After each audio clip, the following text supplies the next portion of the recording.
Howson into the edge of the area towards Hurst. Reeves with a chance.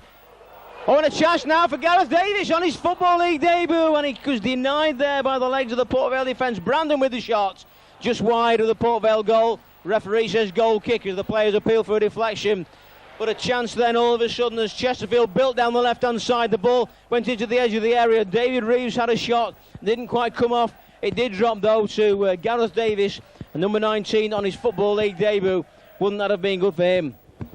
Sam Collins again to take the throw right to the side of the Chesterfield dugout. It's going to be a long throw again. It's probably aimed to Brett Angell's head. It is indeed Angell in there. It dropped eventually. Oh, and Muggleton makes the save, but it dropped there to Mike Cummins, who had a shot totally unchallenged. Everybody seemed pretty relaxed about it, and Muggleton eventually having to tip it over the bar from a strange angle. Is it going to be hit long towards the back post? It isn't. It's driven in low and poorly towards the near post, and Brandon now with a chance to get away here. He's only got Glyn Hurst ahead of him. Two defenders back. That's the ball. Glyn Hurst is away here. Can he score for the Spireites? So the touch from Mark Goodlad was just enough to put the ball into the side netting. Well, surely that's a corner. The referee looked like he's awarded a goal kick. Well, the linesman's flag is up on the far side of the field.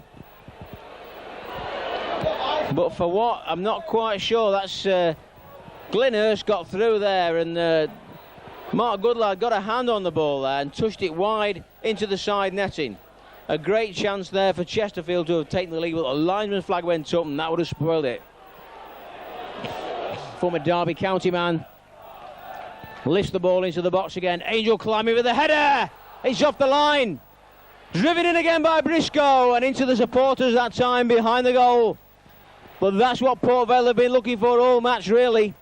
The corner coming in that time. Brett Angell's header was goal bound. It was cleared off the line by Rob Edwards. And driven back in by Briscoe, but wide. Again, a chance for Port Vale. And no goals at half-time.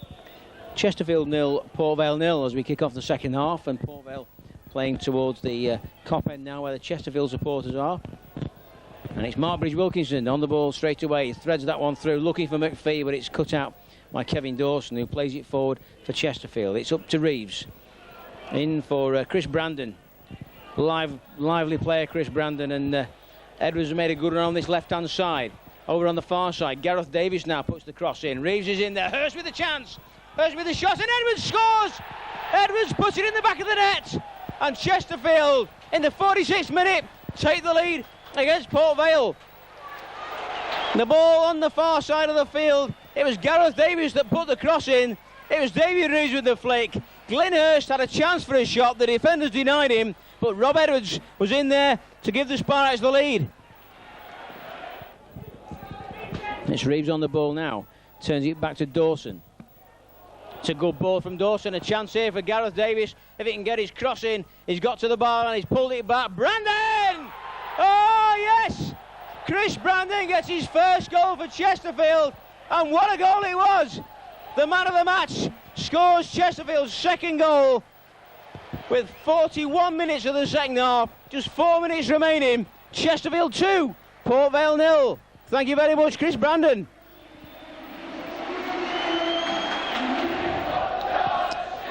Well, Reeves again on the ball now from that John Howard throw.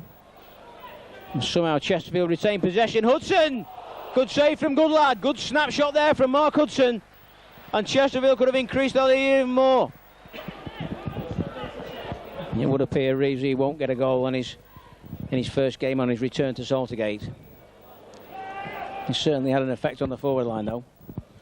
Booty digging in there, but Port Vale trying to scramble it out, and a penalty. Well, a penalty, and we've now had the 3 minutes of stoppage time. We're over the 3 minutes when that incident actually took place.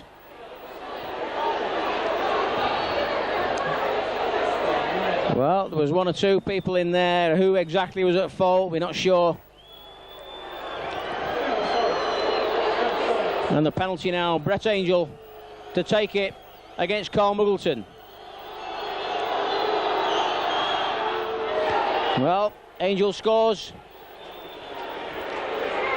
to bring some sort of respectability back to the score sheet. Yeah, and we're pleased with that.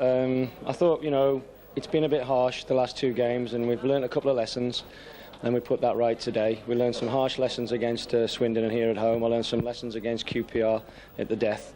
We saw 90 minutes through, we kept our shape, and by that we scored some good goals today. What are the lessons you learned in the 2 games? Because obviously it's been applied today and it's worked. Yeah, the one lesson was against Swindon was that I switched to a back 4 and we didn't really prepare for it properly, and the back 4 got pulled everywhere. Today I kept with my back 3, kept the shape, the midfield worked hard, and we've always got that threat up front, as you saw. The threat up front in David Reeves, of course, returning to the club's probably surprised quite a few people. Well, it did. I mean, we obviously went down 1 or 2 avenues to try and get a big striker, and we looked at the Premiership lads, and we couldn't get some of the First Division or Premiership. Reevesy was available, and I persuaded him to come, and I'm very pleased to have him here because, you know, his work rate today, that's his first game this season, and his work rate was unbelievable. Reevesy obviously took the headlines as far as that's concerned, but there was another lad on the field today making his full league debut, Gareth Davies. He was quite impressive. Well, Gareth's been ready to come into the team. I was hoping to really to let Gareth have a few more months really, but come the hour cometh the man. He did very well. I'm very pleased with him. I know he's got it in him. That suits him, that position that he plays. He's got a good engine and he's got a good pass. You know, we'll work on his defensive qualities, and if he can put all 3 together, we've got a good player coming through. And 0-0 at half time, but a marvellous start to the second half when Robbie Edwards put one in the net. Yeah, Robbie's got a goal in him. We know that. We put him on set pieces, we put him on corners. We know he's got a goal in him in open play. I've probably been a little bit too impatient and trying to push Robbie too far forward, but now, you know, he's coming from deep and he's surprising a few, and what a great professional. And what a spectacular second goal from Chris Brandon that sealed the points. Yeah, I'm pleased for the lad because he works his socks off, and he creates 1 or 2 things for us. And to be fair, you know, I mean, Gareth's made a great run. You know, his legs must have been really tired because we knew he was cramping up a little bit, and he's gone through the pain barrier, put a ball into an area, didn't pick anybody out, and Brando's just the type of guy to finish in that situation. Finally, in stoppage time, the penalty to Port Vale. Did you see anything wrong in there? I saw a foot go out. I saw a player trip up. I mean, I would have asked my players to do the same, but it's 2-1. We would have loved the clean sheet. We've got to wait for that one.